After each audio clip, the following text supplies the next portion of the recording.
Good evening. I'm Carol Olson Day of the New York Times. Welcome to the 11th Annual Arts and Leisure Weekend. We are so pleased tonight to have as our guest a rock and roll icon who has maintained his own unique identity over more than 2 decades as a multi-Grammy Award-winning musician and acclaimed singer, songwriter, and lyricist. His latest work, Songbook, is an entirely acoustic album of songs spanning his career, demanded by his fans. He also wrote and performed the song The Keeper for the film Machine Gun Preacher.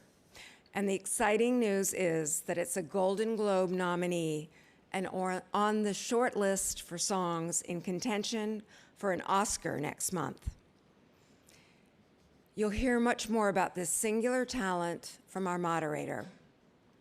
In the 23 years that he has been chief pop music critic for The Times and an editor of the Rolling Stone Encyclopedia of Rock and Roll, he has interviewed Nirvana in the Seattle Space Needle, watched U2 record an album in Dublin, spent an evening at Radiohead's favorite pub, interviewed everyone from Bono to Annie Lennox to Mary J. Blige for Time Stocks, and he has been personally denounced from the stage of Madison Square Garden by Axl Rose. Twice. So please join me in welcoming John Perellis and our very special guest, Chris Cornell.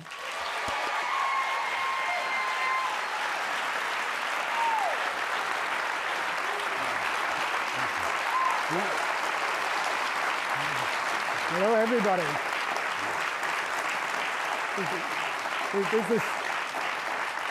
This looks like a fun crowd. This definitely looks like a fun crowd. I'm really happy to be here with Chris Cornell. Let's talk about The Keeper. Let's talk about it. Well, it's in the movie Machine Gun Preacher, and it seems like you encapsulated the whole movie in 5 minutes. Well, the way that it ended up, it's the music that is behind the credits, but it's also behind photos of Sam Childers, who that's what the story is about, and also the orphans in the Sudan that he built an orphanage for. And I think he has a few orphanages now. And it's kind of showing who the real people are: him, his wife, his daughter, the orphans, the people that work with him. There's a little short interview piece of him as well, and it kind of sums up the whole movie. The song itself, to me, was a perspective where I can't say I've had these experiences. I'm not him. I'm not a Sudanese child who's had its family kidnapped or murdered. I haven't been mistreated in that way. I don't live with that kind of fear. So other than sympathetically, how could I write the song? And the song came from the perspective of, if Sam Childers, for example, were a songwriter, what would he write and what would he sing to these kids? And that's where the idea for The Keeper came from. And it just ended up that the song they decided to put there with the real images and the real people, which wasn't planned on, but I was happy with that. Huh. Did you watch the movie 5 times and meet Childers, and I mean, how deep did you have to research? Well, it started with the script, and they hadn't started filming yet. So my friend Michael Cooper, who was the one that got me in touch with Mark Forster, it was his idea that maybe I would write a song or songs for this film, and it would be great for this subject, because he had read the script. So I read the script, loved it, was really intrigued by the story, the scope of the story, because it's about a Pennsylvania biker, meth head criminal who then finds sobriety, becomes born again, builds a church, and then becomes the pastor of that church because he can't find anyone else to do it.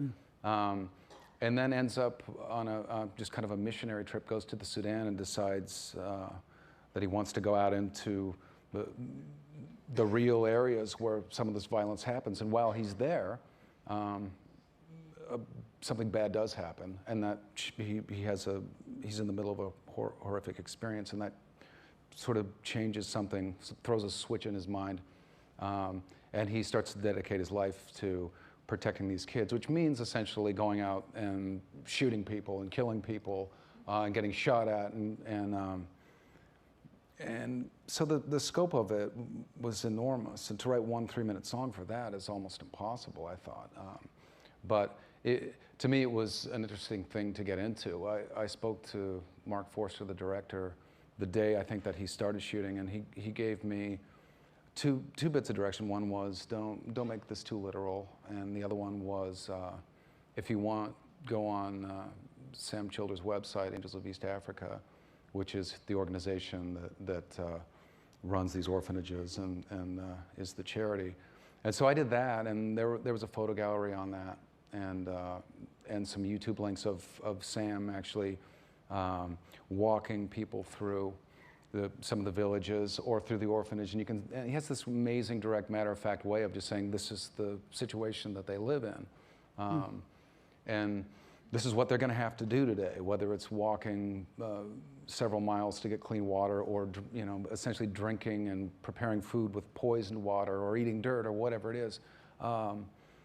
And those were the visuals that I had for writing the song, because the movie hadn't been filmed yet. Right. So you were looking at the real thing. Yeah, and then I think the film, even to this day, is challenging for people in that this is based on a real person's life, and because it's based on a real person's life, you can't really direct his life or him as a character into a convenient package, and it's certainly not that. It's someone who's a biker drug addict that's synonymous with right-wing and racist groups, and yet he becomes a born-again Christian and wants to build a church for people that some Christian churches won't take, so it's non-denominational. And then he becomes a humanitarian that's in Africa, risking his life to rescue African children, but he also seems to enjoy being in this situation where he may be able to shoot at somebody that deserves it, and then he doesn't have to feel bad. So, I think it's a difficult story necessarily for people to understand. Do I like this guy? Do I not like this guy? Do I believe in this? Do I not? No one's going to argue with children needing help. The LRA, which is the terrorist group that goes after these children, is also a Christian group, and it's complicated. Yeah, it's complicated.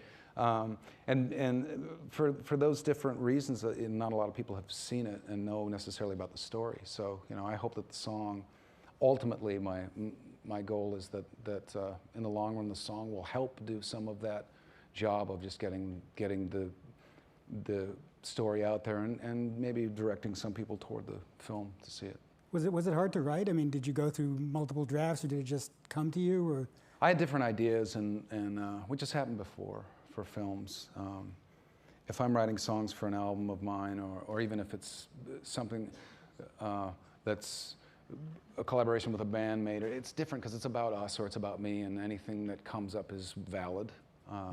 When it's someone else's story, that you have to be a little more careful and focused. So I had a few ideas that they were completely different ideas, and I think could have worked in the film, but the keeper kind of was the home run, and it was probably the third thing that I had come up with. So there's a lot on the cutting room floor. Yeah, I don't know if I think of it as on the floor.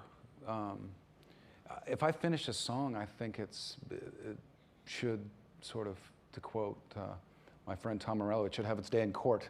So there are very few songs that I'll get to the point where I would play it for someone to hear, and it won't come out in some form, some way. Yeah.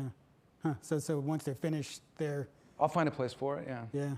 Yeah. It's should we play a little of it? Have you guys heard it? You want to pull?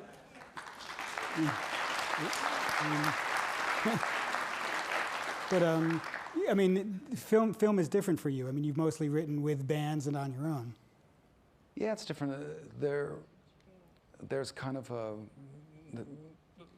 there's the film itself, which you're collaborating with in a sense, and no matter what anyone says, whether it's a director, actor, writer, producer, they don't really have control over what that feeling is, not to the degree that you might have if you're painting a picture, you know, where it's your arm and your just sense of what it is you want to do. There's so many components to a film and so many people involved. It can be staggering. So you have that, whatever that it is, you're collaborating with that. And then, to me, kind of in the middle of that is the collaborating with the director and their vision of it. And then that's the next step. Maybe behind that it's the producer, but that tends to be, the director and the producer might have their own ideas and their own arguments about it. But that's definitely different than any other collaboration. Yeah. And including the story is a big part of it as a lyricist. There's what is the sense and the feeling and the mood and the textures musically, and then lyrically, how do I describe it? Because it's not my story. It's not about me. Wouldn't that be liberating though in a way? Because you've written umpty thousand songs about you. It can be. It's not as easy in the sense that I think every time it's sort of relearning the process in a sense. Yeah. But it's probably helpful in even me writing songs about me, just because it's opening up different windows and doors into different ideas and stories and feelings musically, and learning how to be comfortable telling those stories. And when I was just touring here in the U.S., I actually spent a lot of time in the Northeast doing my acoustic show, the kind of one-man show, and I only played The Keeper a couple of times and at a couple different shows, and when I did, I noticed that it really felt like it was someone else's song almost, like the way that the feeling that kind of came over the room and how it fit into the rest of the repertoire, it definitely stood out on its own as being something completely different.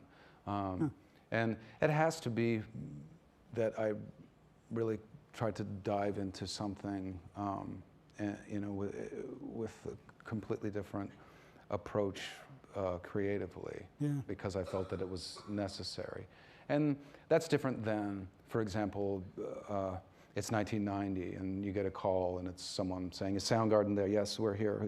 We want you to write a song for our film, and we want you to just do what you do, because that's what we want. And then you get that feeling, oh, okay, so we just do what we already do.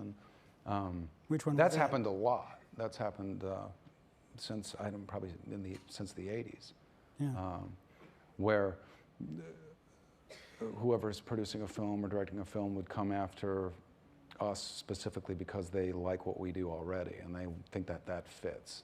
And that's happened numerous times. But something that's different about maybe a story like The Keeper is that you have just sort of a sense of responsibility to the story. When I wrote a Bond theme for Casino Royale, I didn't feel necessarily that sense of responsibility. I felt like I wanted it to coexist with the movie. I wanted it to be fun. It was my chance, I felt, almost to like write a song if I were a crooner and create a part for me to play, and then I would act in it. This is You Know My Name. You Know My Name, yeah, but it was fun. Well, also, didn't you have David Arnold's tune I to collaborated work with David Arnold, and I had never met him before, so that was exciting, because it's a little scary to sit down with someone you don't have any idea who they are, you're not in a band with them, you don't know them, and to just decide that you're going to trust them. And so that was a great experience, and he was great to work with, and a great guy. And we produced it together and played it together. We played all the instruments except for the drums, I think. And you were a drummer. But it's a Bond theme. It's supposed to be fun, and almost even to some degree it can be funny. Yeah. Well, I mean, the song is all about I'm a spy. This is kind what I of, do. yeah. I mean, in this, I got lucky because Casino Royale is the first book Ian Fleming wrote where the character James Bond appears, and he's not yet that the unfeeling, unflinching super spy. He's still a person, and he falls in love, and he gets betrayed, and he still has emotions, and so that actually made it really easy to write, because the title made it very difficult. If you called and said we got a movie, it's called Thunderball, write the song, we go, great, that's easy. Yeah, it rhymes with everything. Thunderball, and just write the title first, right. and then Casino Royale. They had to come up with something else. No, that's famously the only James Bond theme without the title in it? Until, Oh, is there another one now? well, I think Quantum of Solace probably wasn't called that. Maybe it was. I don't know. I didn't follow it. But well, you're not tracking statistics on this. No, I didn't really care what happened after me. But I mean, you talked about diving deep into a character, and your songs dive really deep, scary places. I'm thinking about something like "Slaves and Bulldozers." I mean, do those come like a thunderclap? Do those? When everything's working the way I think it should, yeah. Because the person in that song is not a happy fella. No, and I think that there's something that happens when I sort of let my guard down and allow that, whoever that person is, that character, and I don't know who that is. Maybe it's the disappointed version of me as a child. I don't know. Maybe it's the observer that sees things that as what you imagine the world is gets replaced by different glimpses into reality, which is often awful. It's probably that startled, scared kid that is reacting, in an aggressive way and a descriptive way out of defense, I suppose. Yeah. But then there are little things, there are little bits and pieces of inspiration and imagination that come from that. The title "Slaves and Bulldozers" came from Kim, whose friend worked at a Native American arts center and school, and there was a child that was going there who had fetal alcohol syndrome, and he had some different eccentricities from that, and one of them was his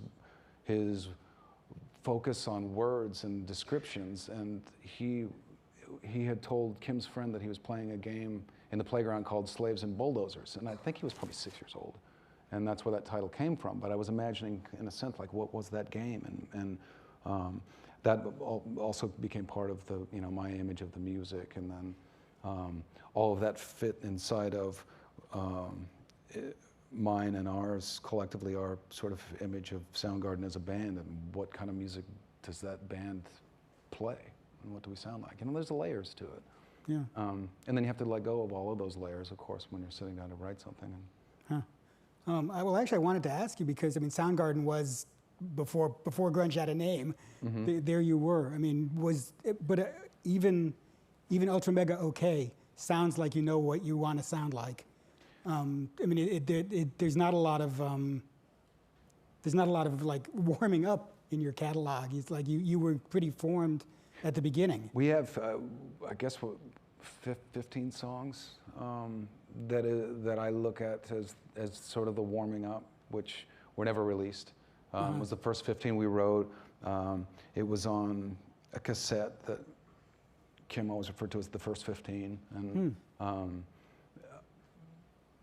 I suppose once we started recording, we were a band for a couple of years before we really did much of it. And as we started recording, it was us saving up money from our day jobs, and we would spend time recording. And when we would go in to record, we tended to record the newest things we had written because it was what we were the most excited about. Right. And but was there a feeling we want to sound like this? This is who we are. Was there? I think we had that feeling as it was happening. Yeah. We certainly didn't sit down and say we want to leave these ingredients out and we want to have these ingredients in. We just got together in a room and started writing songs and did it very quickly. And then we would sit around and we would discuss what that sounds like. And then over time, I think we would maybe be critical of some of the things that we were writing and playing, and excited about some of the new stuff we were bringing into the band. And Soundgarden was very Beatlesque in terms of everybody's contributions. I actually started getting serious about playing guitar and bass and after Soundgarden was formed, so I could contribute music, and it was always well received. And in all incarnations, everybody contributed musically and sometimes lyrically. And it just, so it's sort of almost like if you look at an octopus where there's different arms kind of grabbing different influences from different places all at the same time and bringing them into the head that is the center, and that was us as a band. And I think with most bands where everyone has a creative say, your sound becomes kind of, it becomes what you've all agreed on as influences that you like. Because everyone has influences that their bandmates are going to hate, and they don't want to know about it, and they don't want it inside their band. But they're going to like other things that you like, and you're going to share ideas and share different influences, and maybe turn your bandmates on to music they haven't heard. And we had all that. So, was there any time you'd say, "Well, Kim likes that, you know, I'll put up with it," or was it battle to the death?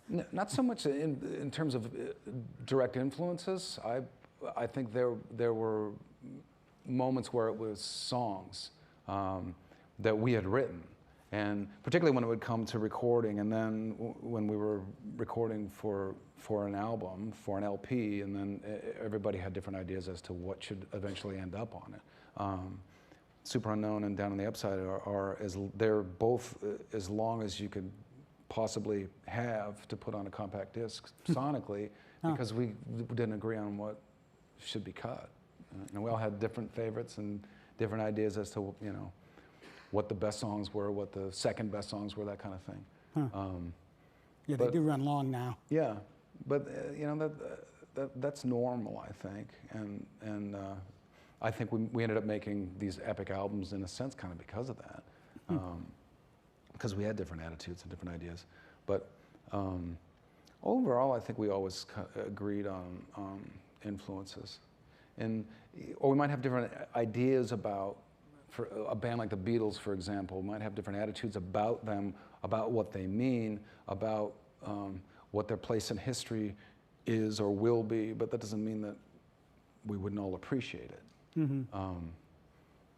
Matt Cameron was a big influence in Soundgarden's music, and his approach, songwriting, is initially we started out as a three-piece, and when he joined the band, he also brought in, he had a lot of song ideas, he was multi-instrumental, and it was very different than anything we'd ever done. And then when Ben Shepherd joined, we had about a year and a half or so lapse of that kind of just creative influence that Hiro Yamamoto had initially started out with. He just kind of withdrew his creative input. And when Ben joined the band, he was like a huge creative force, but it was also different.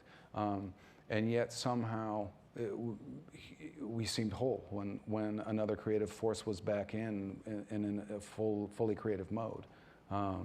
So we were always finding ourselves, and I always felt like that was a good thing. I didn't feel like we made a defining album at some point in our history, which meant that now we have to go out and just kind of just live up to that. We never really did that. I think we were always reaching, and in doing so, I feel like we've always been vital, even up to now, writing music now. Yeah. I wanted to ask about Rusty Cage, because that's such the beginning of it is so whacked out. Mm-hmm. That's the technical term. Mm-hmm. But I mean, did you write that? Did you bring the song in and some crazy thing happened in the studio? That riff is just so nuts. Yeah, that was written as that. And that was, I think, me kind of having this concept of, musically anyway, mixing this kind of up-tempo, almost hillbilly rock with Black Sabbath. I was imagining like Hillbilly Sabbath. What would Hillbilly Sabbath sound like? Because it was just something that crossed my mind, and a band like the Meat Puppets was a big influence on Soundgarden. We were huge fans, and I was a huge fan of the songwriting and the guitar playing. But Soundgarden had this heavier, kind of constant, I guess you'd sort of call it axles, like these huge heavy axles with big wheels on them, and anything you put on top of that was still going to be on top of this big heavy axle with big huge wheels. And so, how does an influence like Chris and Kirkwood enter into our band? Because I wanted it to, and that song was kind of that. And lyrically, it was images that were written completely separate when we were on the road in Europe, and I was just looking out of a van window and bored and just kind of coming up with that, those lyrical ideas and feeling kind of, in a sense, encaged and looking out into a big world I'd never seen before, which at the time was probably Germany. I think we spent a lot of time in Germany, in weeks and weeks touring, you know, and it was always rainy and dismal and big black clouds and ominous. And Were you surprised when Johnny Cash did it? I actually didn't think it was a good idea. I was asked to do an arrangement for Johnny Cash of that song, and I didn't hear it, and so I declined to do it. And then Rick Rubin put it on the next album, not the one that he had initially asked for the arrangement for. And then when I heard it, it made perfect sense. I just thought, oh, it sounds like Johnny Cash. It was just a Tennessee 3 shuffle with you know, the couple of the right chosen chords and Johnny Cash singing the lyrics over it, and it made perfect sense, and the mood was great, and you know, it was a huge moment for me, I suppose, as having a fan moment, and just feeling like, you know, that in some way it's an accomplishment that I never would have dreamed of from being a little kid. My brother brought home Live at San Quentin when I was probably 8 or 9. You know, we listened to it, and Johnny Cash was always larger than life. And I met him after he did that song.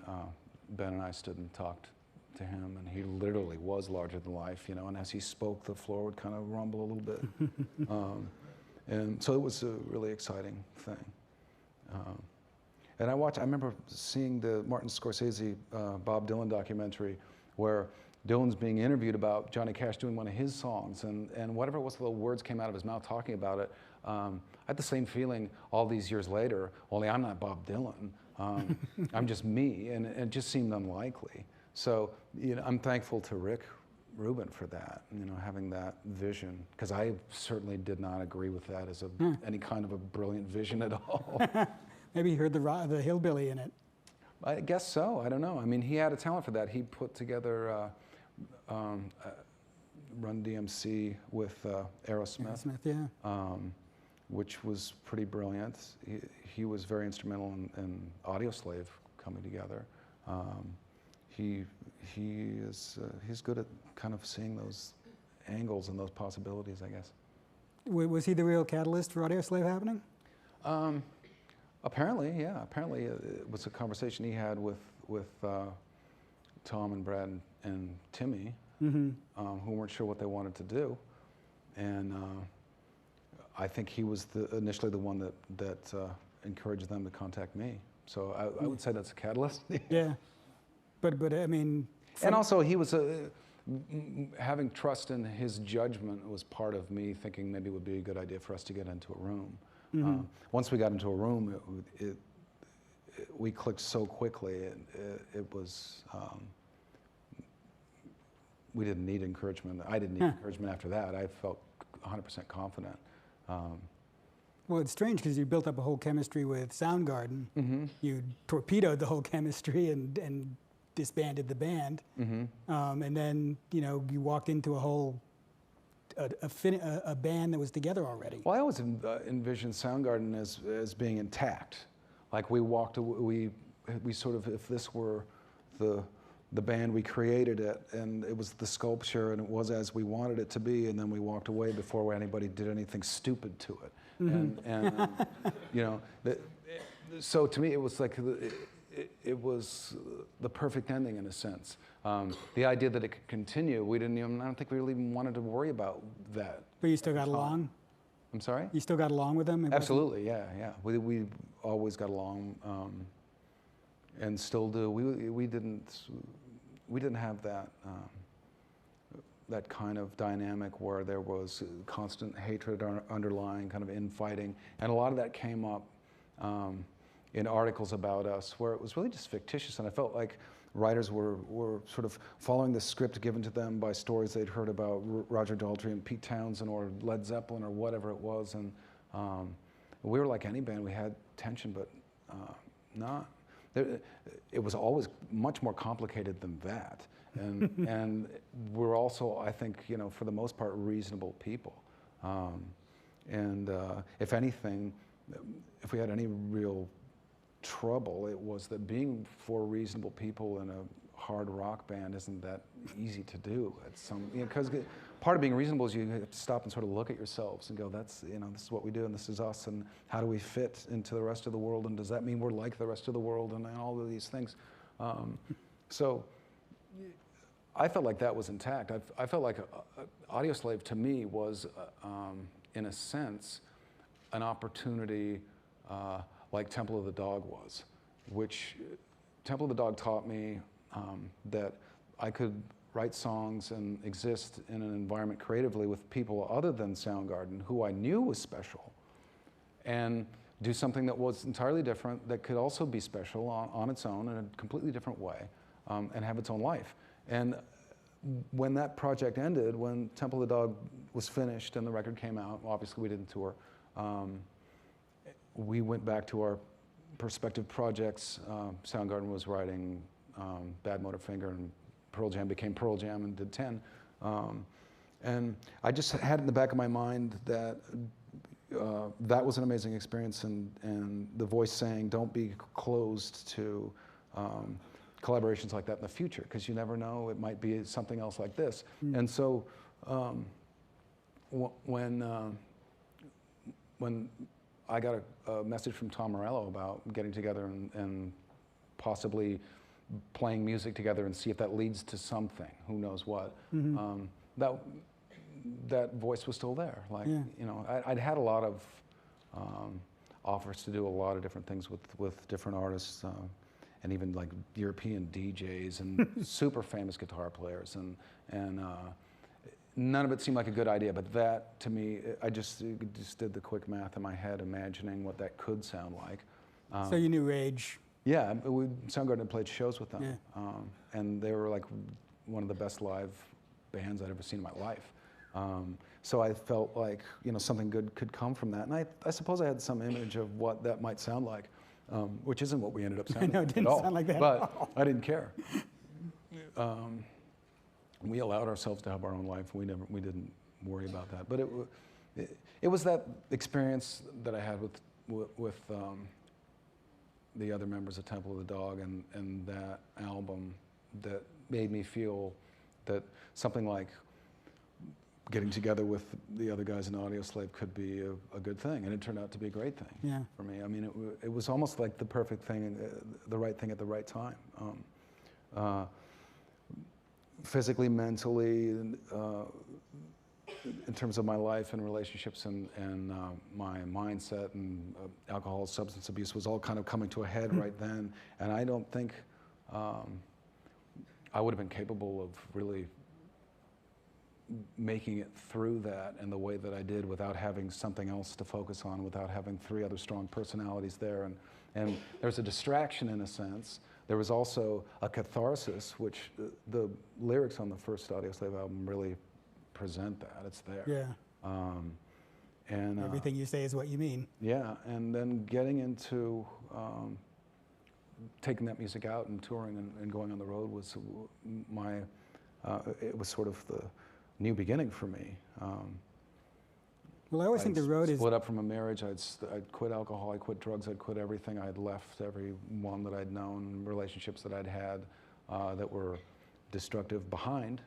And suddenly I'm in this new band and we're traveling the world playing music. It was a strange but really sort of luckily timed thing. Huh.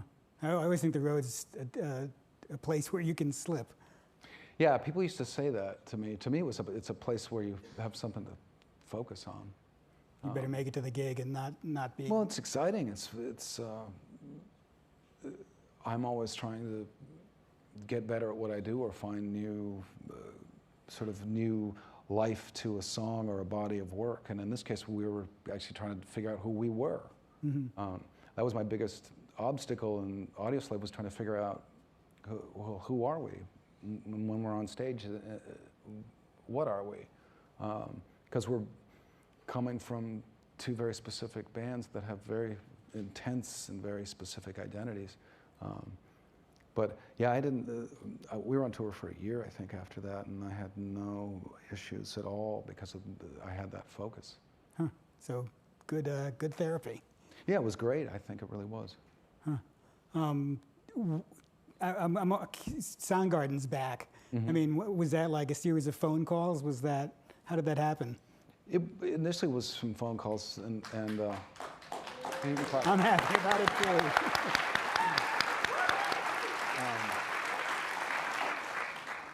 It may have been some emails too by then. But I mean, who started it? Well, we all started having the conversation about the legacy factor, and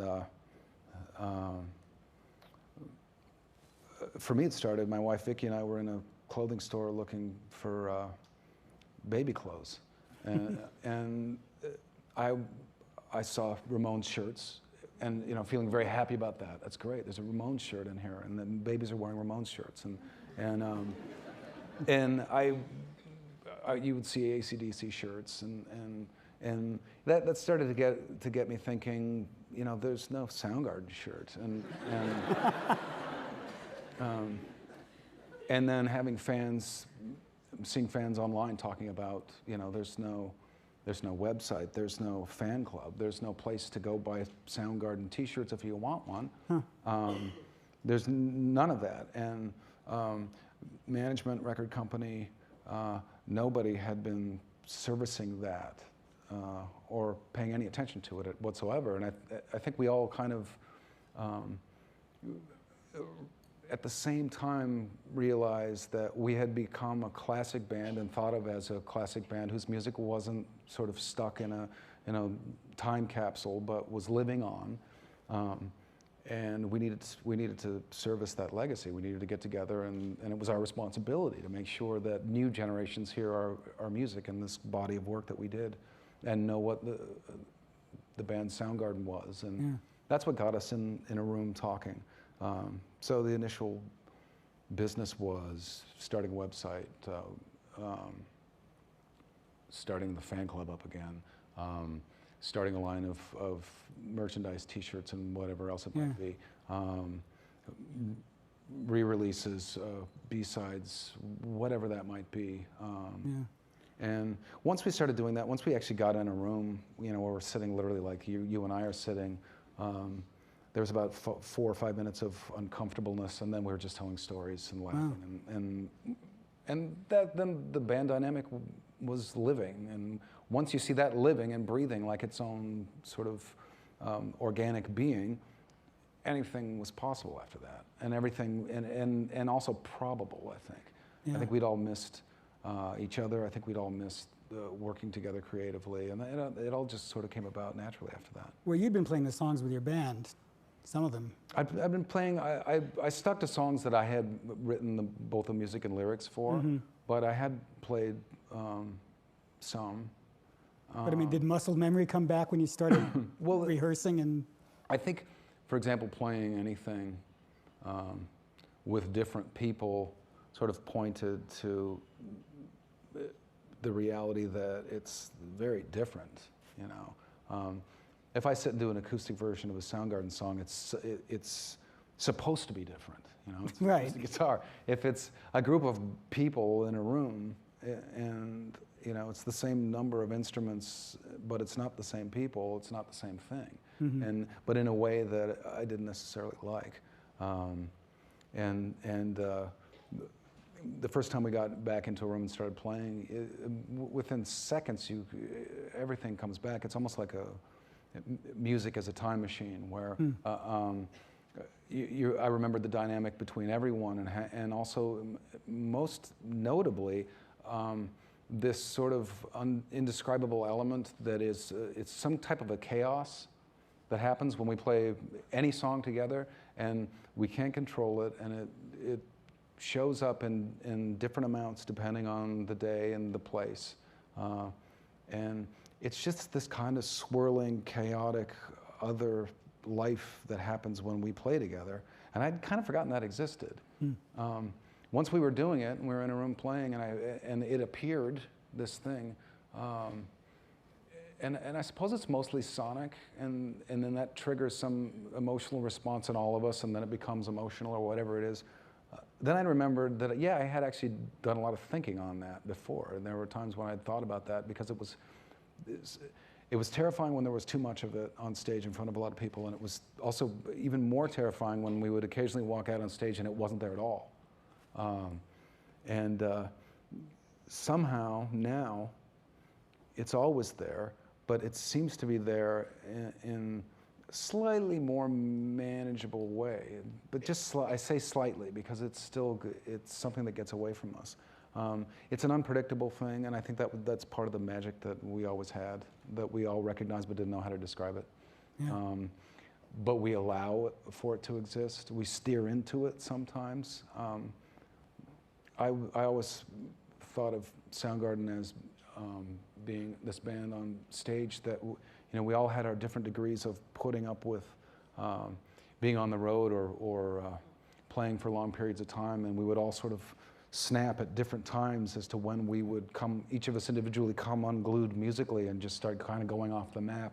But we were really good at allowing each other to do that, or like wandering off with the other person. And I think we're probably as good or better at that now than we've ever been. There doesn't seem to be any reluctance from anyone now to do that if we want. The only thing, I suppose there's a need to kind of play the songs that we know people have liked now for all these years to them while they're there, as opposed to wandering off in something that might seem self-indulgent. But that's just, I think that's also a struggle that any live band will have. Yeah. But I saw the gig in Newark, and the band was like a fist, like a clenched fist. I mean, you were so together, so tightly wound. Oh, thank God for that. But it kept striking me how like complicated and odd those songs are. Yeah, the playing and singing them is, I had to work at it again. I had to not relearn them, but allow for muscle memory, where I think we all had to do that, where we had to just kind of let go of the wheel and play the songs, just count them in, and let muscle memory take over, because some of it is just like too many layers and too complicated to actually sit and relearn intellectually, which we tried to do a couple times. And we like the song Loud Love as an example has a lot of different little events in it, and we didn't remember any of them. And we went and put the song on. The song starts, and as soon as it starts, we're all just talking about other stuff and ignoring it. We're not even listening. And so then we stopped and started the song again to sit and listen, and we ignored it. And so I guess we just sort of decided collectively to, let's not do it that way, let's just try to play the song, and then let it not work. And then as we played, we discovered that muscle memory was the best way to do it. Someone would go, oh, wait a minute, oh, or you just start playing it. So it came back? Yeah, it all came back better that way than to sit and take apart the different segments of the song. There's always a lot of layering. Kim and I, as two different guitar players, we would just sort of choose our battles. Like, I would often play the part that was the easiest to play and sing, and then he would play the other parts. Or, and we had to remember a lot of that. And there's a lot of, I think you did this and I did that. And then I might be wrong. I did that and you did this. And then we'd realize neither of us did either of those things. Remember, we did this other thing. But that's an interesting part too about Soundgarden, is that the live version and the studio version don't have to have anything to do with each other, really. And we never felt like they did. Yeah, but they definitely come back. Are you? There's supposedly a new album. Are there songs written? Where is that at? Yeah, there's a lot of songs written. I think we're already at the number where we'll have trouble agreeing on what should be. Oh, good. The old problem is back. Yeah, I can see that happening for sure. So yeah,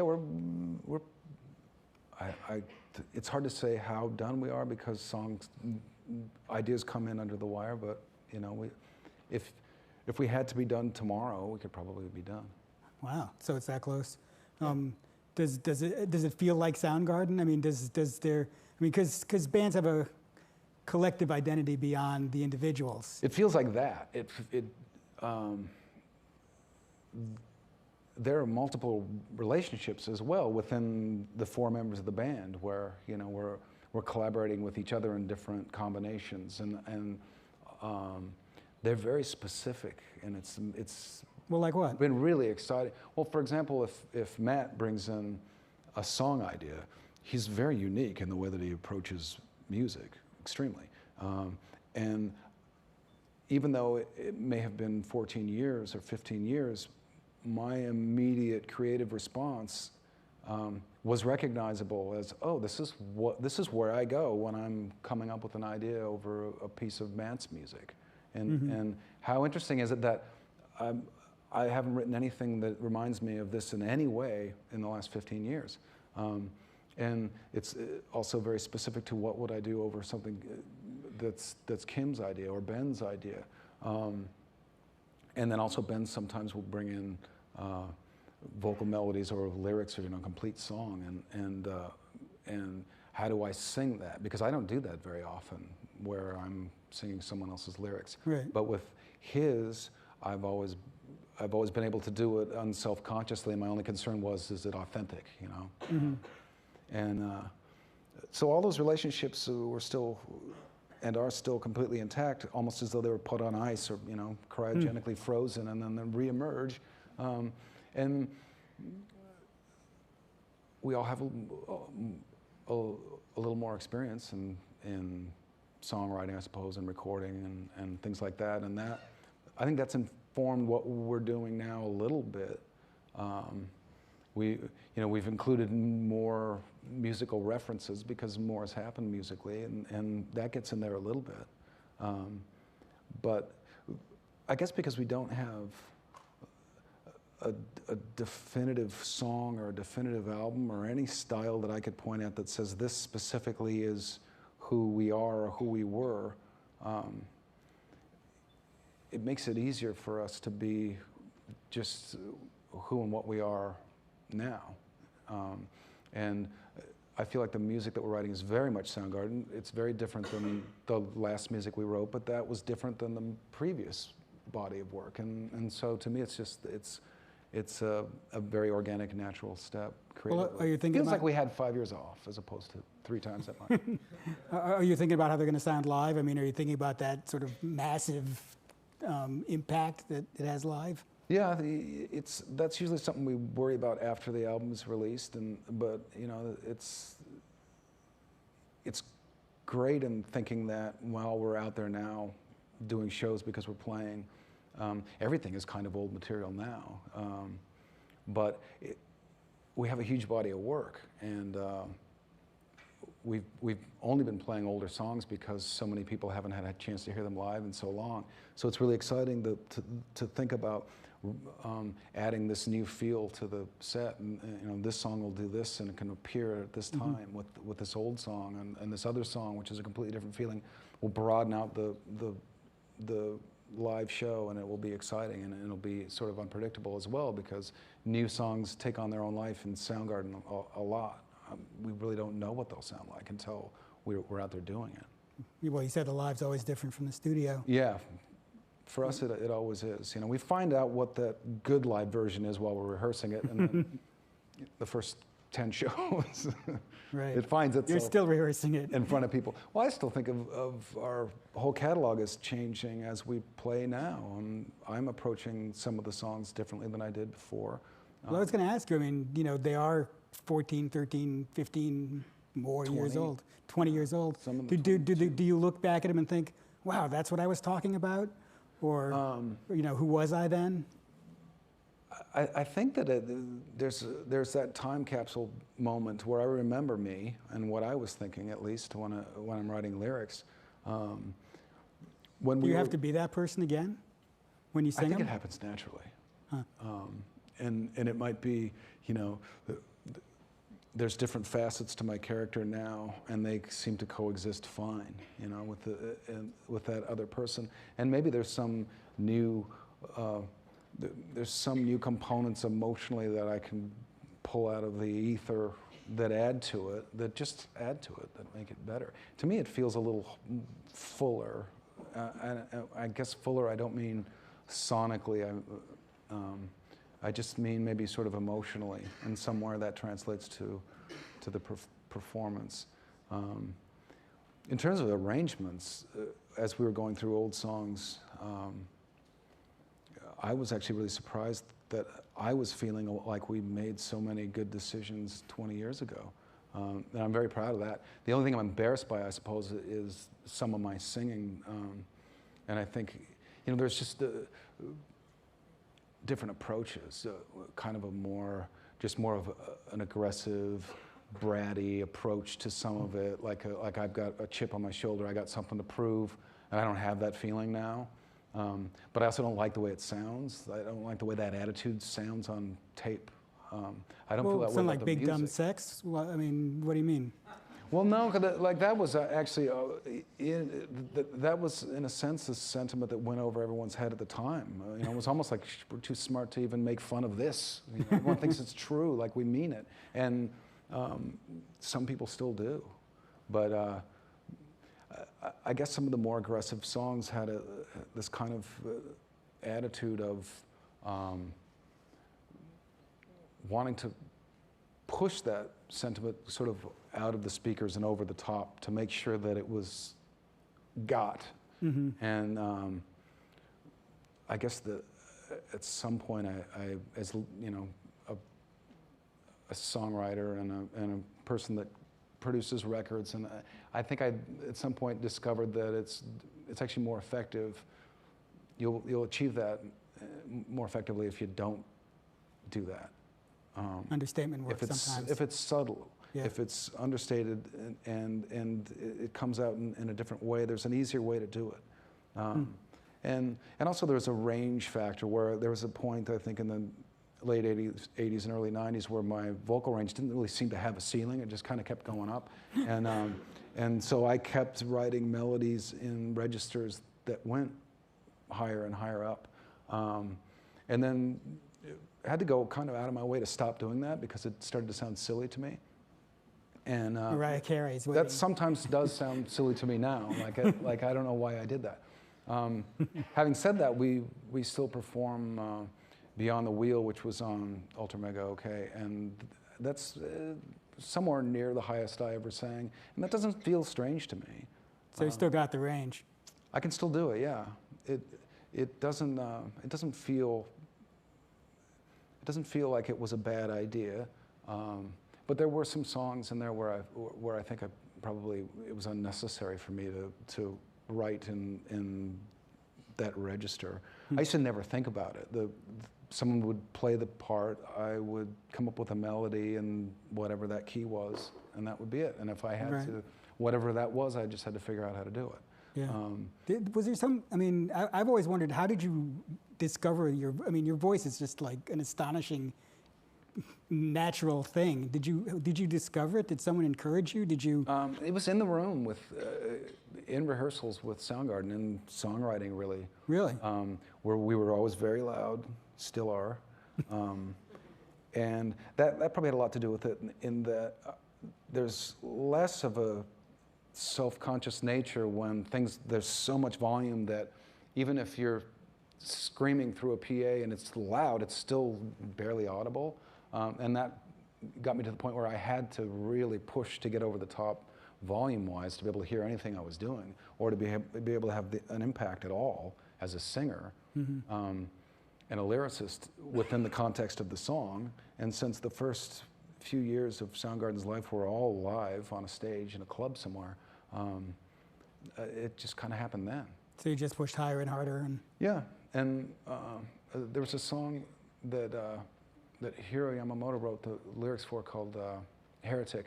And the initial demo, he's screaming the line heretic, and it's just this high-pitched, screamy yell. And somewhere along the line, we decided that I would sing it. And so I was screaming it similarly. And then one day we went into rehearsals and I was screaming it, and suddenly there were sort of notes up there. So I made decisions and decided, okay, now this isn't just atonal white noise.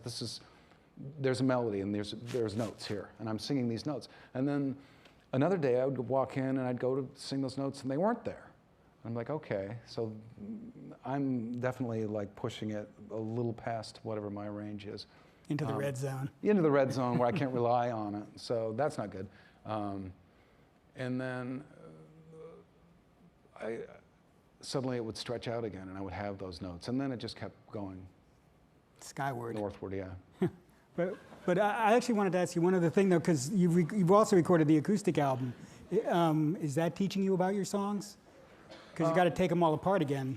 Well, it's such a completely different approach to performing, and it's a different musical approach. That there are almost no songs that I've written in the context of a rock song that I can play the exact same way acoustically and have it work. You know? No, so you have to think through them entirely. I think. No, I mean, a song like Fell on Black Days is the closest thing, I think, to any acoustic song where if you play it and sing it exactly the same way on an acoustic guitar, it works. You know, either one, it's translatable, and I really don't change it any in terms of my approach. But most songs I do. Most songs require a lot of playing over and over and see how they feel. And find a good song in there, a good acoustic version of a song in there somewhere. Yeah. Well, thank you all.